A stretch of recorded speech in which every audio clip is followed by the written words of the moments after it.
Make sure everything actually fucking working now. My fault, y'all. We gonna have to delete that other one I started. Let me check on my phone and make sure shit is appearing the right way.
Okay, we back in this bitch. So what's good, everybody? Welcome back to the communication station. Thanks for tuning in with your boy Schwetzel. And today we gonna, as always, got some shit to break down.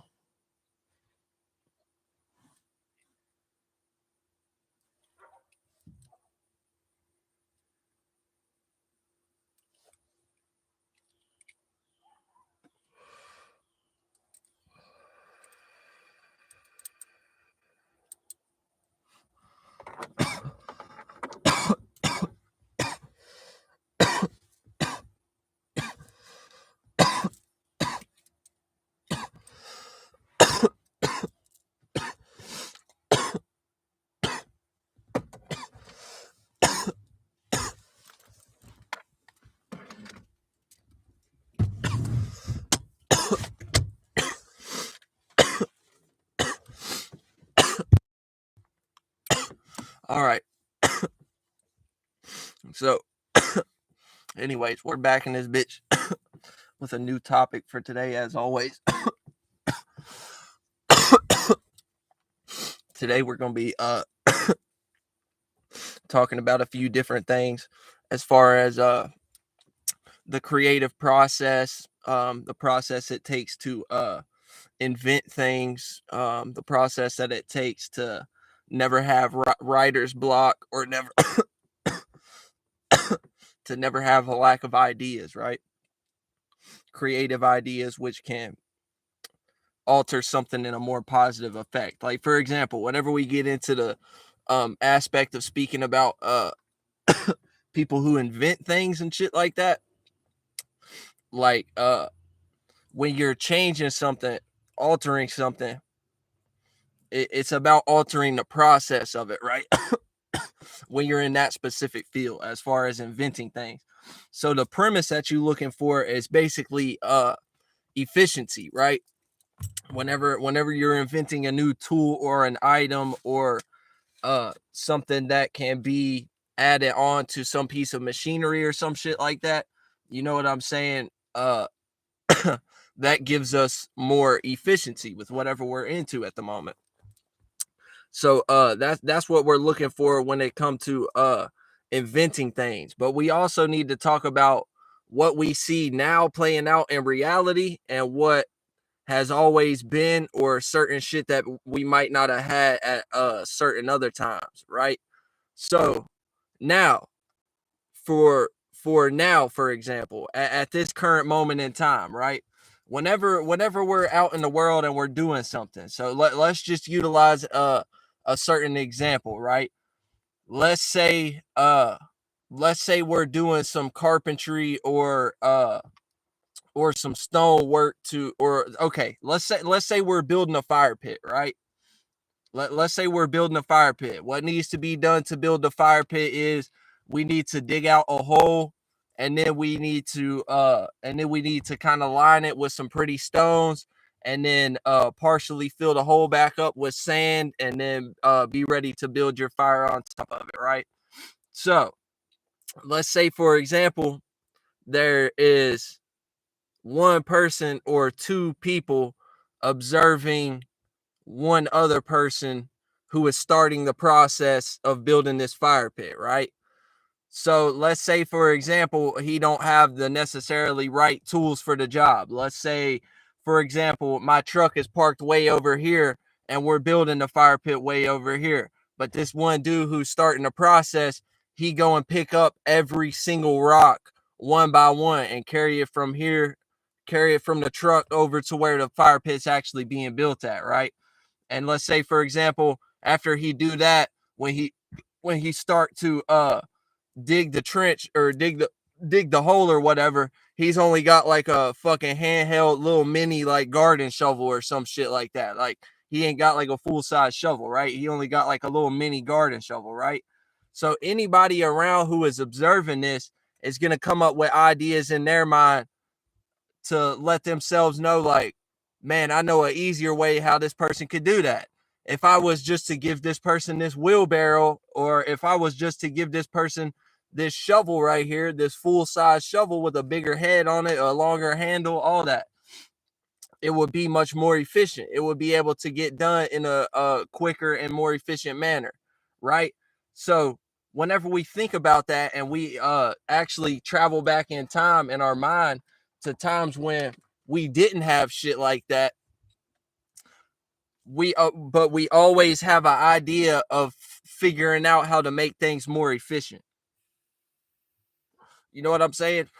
Back in the day when we didn't have an actual shovel to be able to place down, or an actual piece of, you know what I'm saying, a piece of wheelbarrow to put together, you know what I'm saying, we still had the idea of figuring out a way how we can make this more efficient.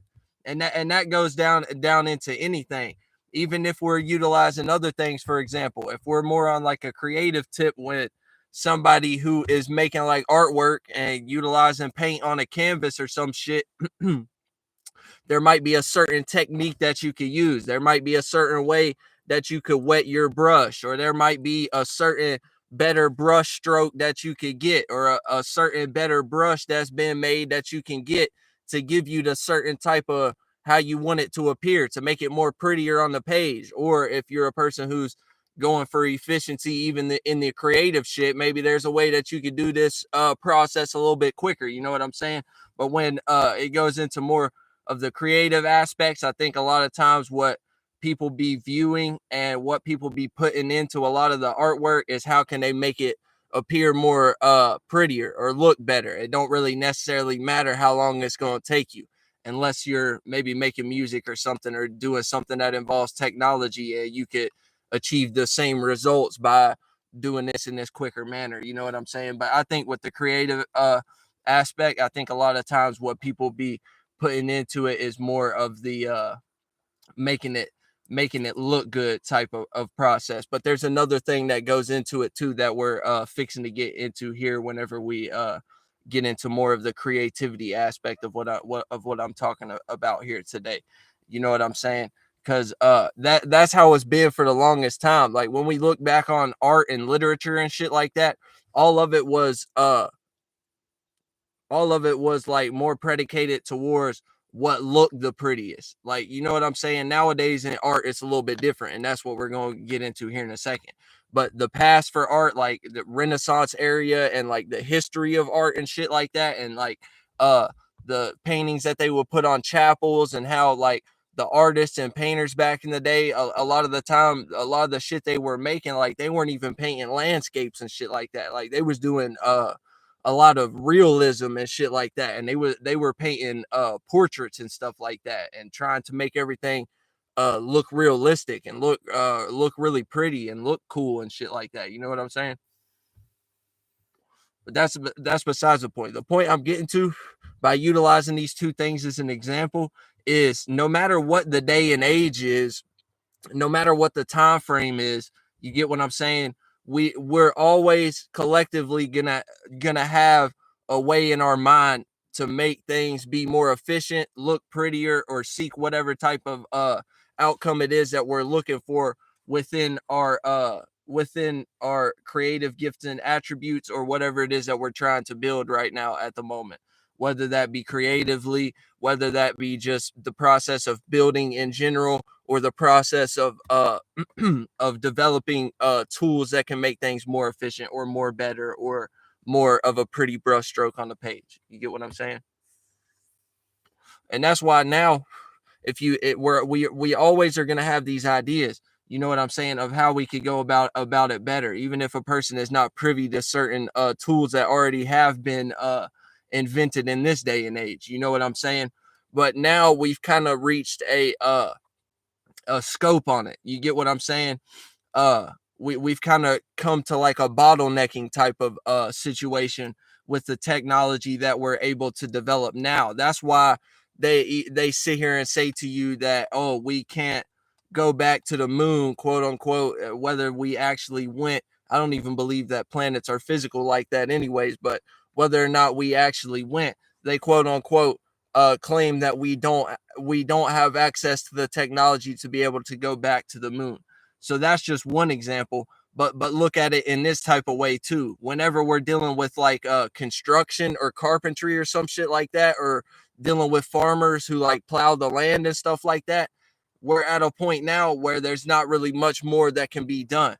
All you can do now, because now we're at the point where people has invented tractors and fucking trailers and fucking big ass machines that do things or lift you from a low point to a high point, or lift heavy material off the ground from a low point to a different point.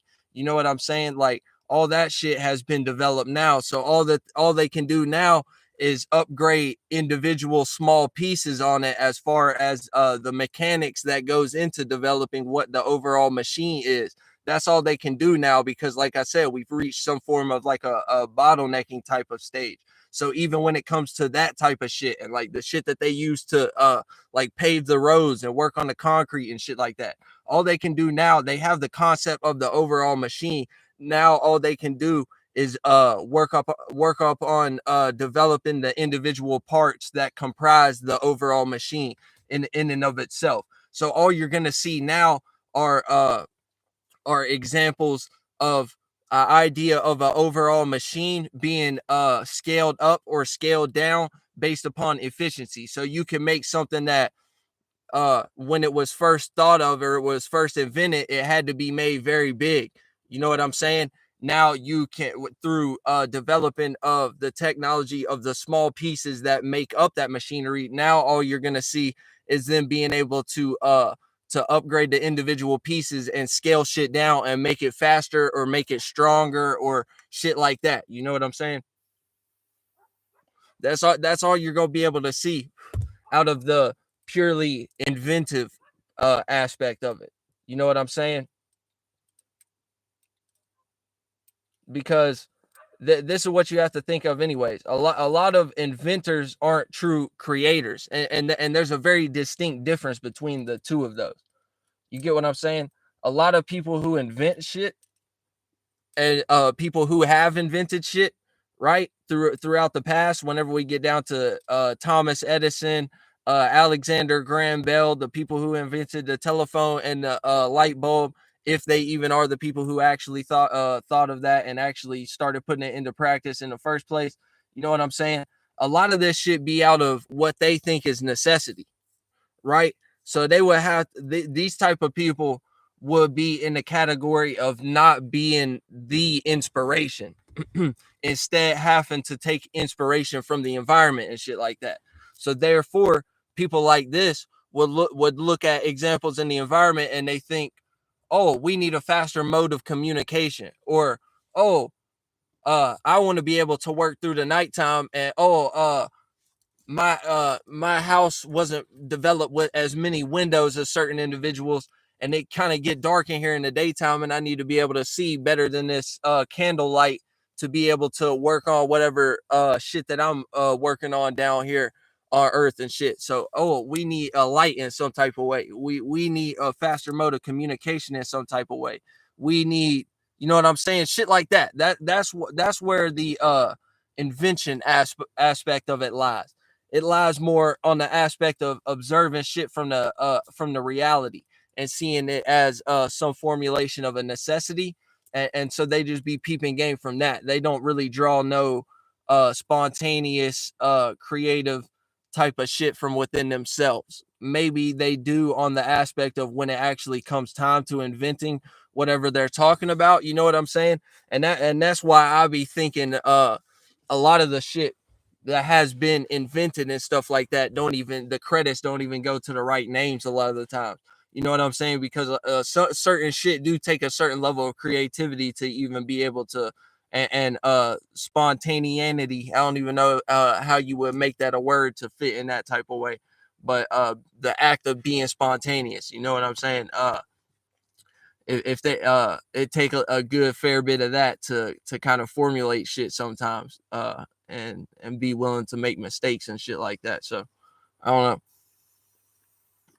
but that's the aspect where the inventor lied. The inventor is not as creative 9 times out of 10 than the actual creative person who might be into art or something like that, and something that help the world in a different type of way, uplift the world in a different type of way, rather than just providing a physical means as far as inventing a vehicle, providing a physical means as far as inventing a public transportation service that can get people to and from their fucking slavery job in a quicker manner, and da da da da da, shit like that. You know what I'm saying? Like those are just a few examples, but I think y'all get the picture based on that.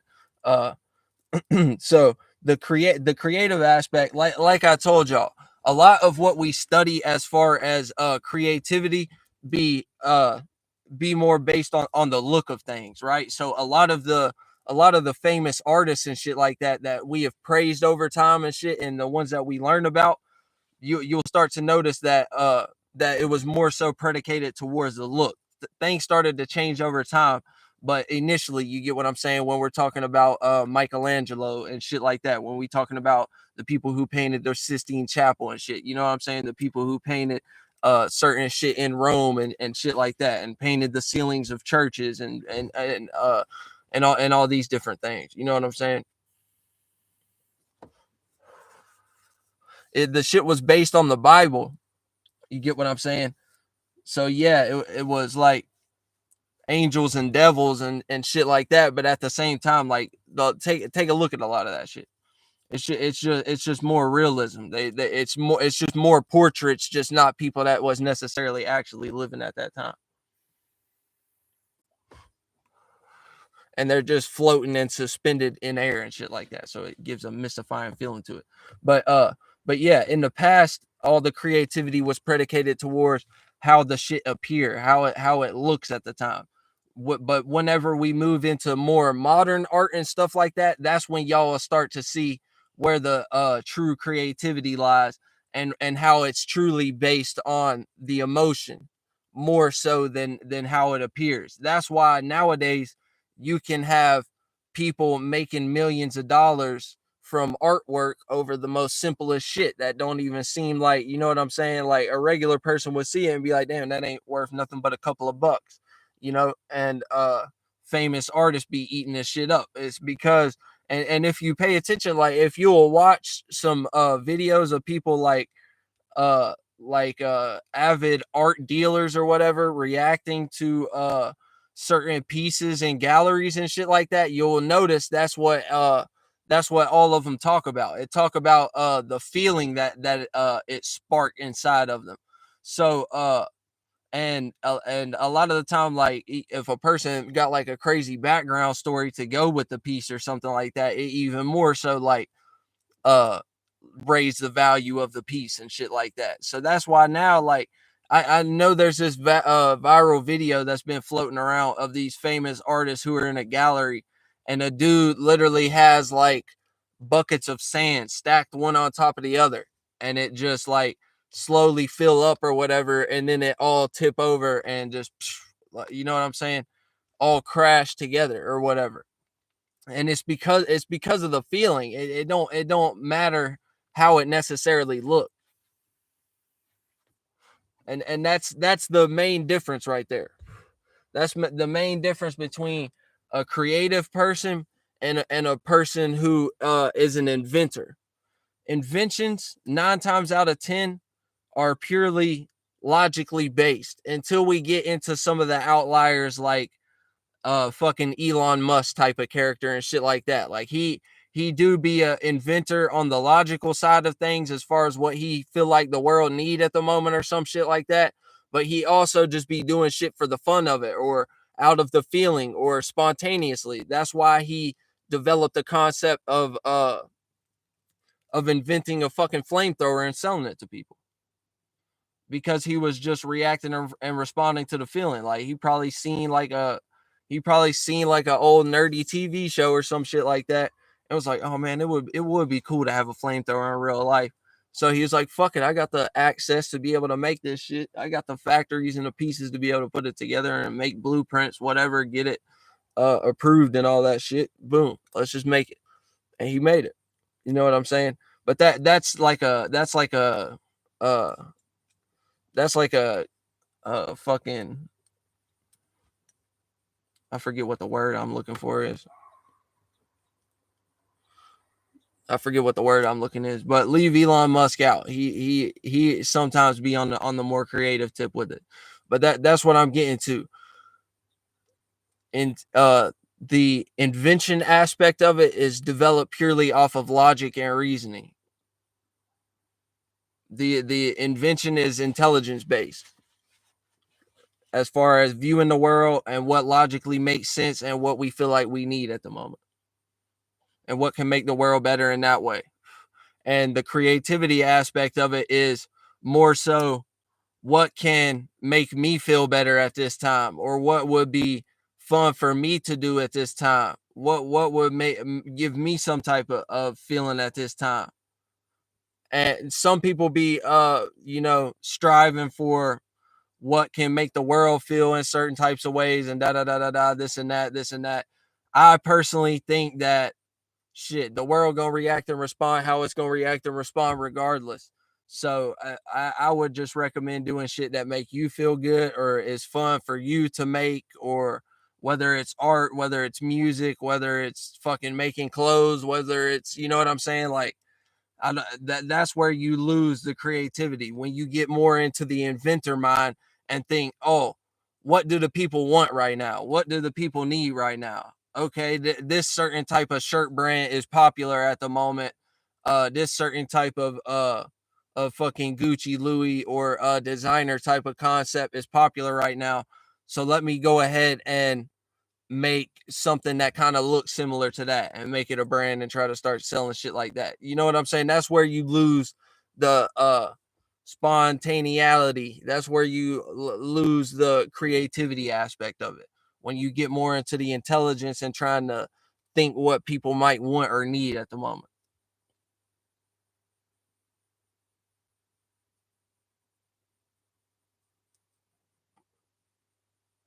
Like I said, the world gonna react and respond how the world gonna react and respond regardless. Some people are gonna love you, some people are gonna hate you.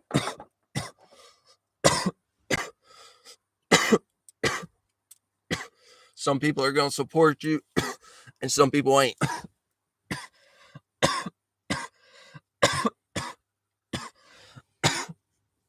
Now the difference is, would you rather actually be willing to expose yourself and have your pick of who is going to hate you and who is going to love you, who's going to support you and who ain't, from a more broader amount of people, a more, you know what I'm saying? Or would you just rather be in a situation where you get your pick of who love you and hate you based on your hometown and what job you work and who you around based on that and who your family is and shit like that? You know what I'm saying?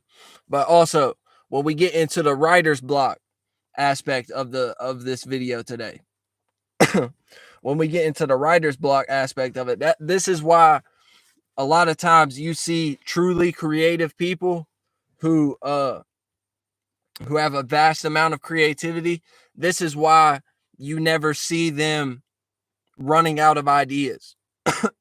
You never see them, even if they are an inventor. if they're a truly creative person, this would be why they would never run out of ideas for shit that they can invent. They're always working on the next thing. They're always on to the next blueprint. Even if some of the shit fail, that's not the point. That you're missing a point if you're looking on purely based on results, as far as every fucking thing being a hit or whatever, or everything being a concept that could actually work or actually do make something more efficient, or whatever the fuck y'all want to view down here as far as what works or don't work. You know what I'm saying? A truly creative person is never going to run out of those ideas. They're always going to have the next blueprint to work on. They're always going to have the next invention to come up with, even if one is successful. And even if they might be fucking quote unquote a lazy person in some type of way, they're always gonna still be putting shit into action, just based on the routine and pattern of what it took to get them to that point of even being able to have something that is quote unquote successful at the end of the day. You know what I'm saying? They're still going to be in a position where they're still going to be working on the next thing. They're never going to be satisfied. So that this will be a person who would never get comfortable, even if they got fucking $50 million off of whatever it is that they created. You get what I'm saying? That's where what a truly creative person is. They never stop.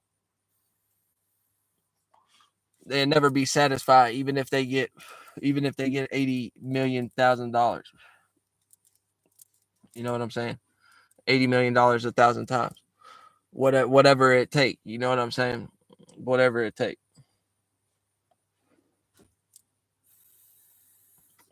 But yeah, that's the difference. A truly creative person is never going to run out of ideas, and a person who's more in the inventor type of mind, they're gonna always have to have some example in front of them as far as what they need to do at the moment or what society needs. So the moment that they feel like they've made it or some shit like that, or they fixed all that they can fix in their area or some shit like that, that would be the moment that they would go ahead and retire and not invent shit anymore. Or they would just be out of ideas and they'd be in a concept of thinking that they have some type of writer's block at the moment. And don't get it fucked up. The don't get the lines blurred. I'm just giving these things names and titles as far as the essence, the sentiment, the character of what I am calling an inventor or a creative person at the moment. You get what I'm saying? There are creative people that are within the industry of being an inventor and invent things and make blueprints and fucking go and get their shit verified and shit like that. You know what I'm saying? And get their uh get it copyrighted or get it whatever the fuck the other concept is, as far as going and getting something approved by the government and somebody can't take that blueprint and use it in their own type of way or some shit, whatever the fuck that's called. You know what I'm saying? There's creative people within that type of industry, and there's also people with the inventor type of mind playing out the inventor type of characteristics and traits, as far as what I explained with them utilizing logic and shit like that. There are people with the inventor type of mind within the creative type of categories as well, and within the creative type of industry as well. Rappers, artists, fucking people in the music industry, all types of shit. You know what I'm saying? It go both ways. It's just what I'm taking it as and explaining it as is more of a mind state, is more of a character, more of characteristics. You get what I'm saying? But that's the difference between the two. So that's what lets you know who is truly creative and who is just an inventor at the moment, having to see shit in reality and seeing what works for other individuals and going purely based on that, and not just doing shit based on what they think people want at the moment, rather than how they feel and how they want to express themselves at the moment. You get what I'm saying? So that's where the creativity come in at. It looks ghetto as shit out here, don't it? Yeah. I ain't even fucking peeped that all this shit was in the background. It's okay though. That ain't the point of the video. But yeah, there's a big difference. There's a big difference between the two. I'm just letting y'all know what's up as far as that goes. now. I'm gonna get off here and fucking do some other shit. Thanks for tuning in. Appreciate y'all, everybody who did stop in, everybody who dropped a like. Shout out to all y'all. I'm gonna get off here and do some other shit now. I appreciate y'all.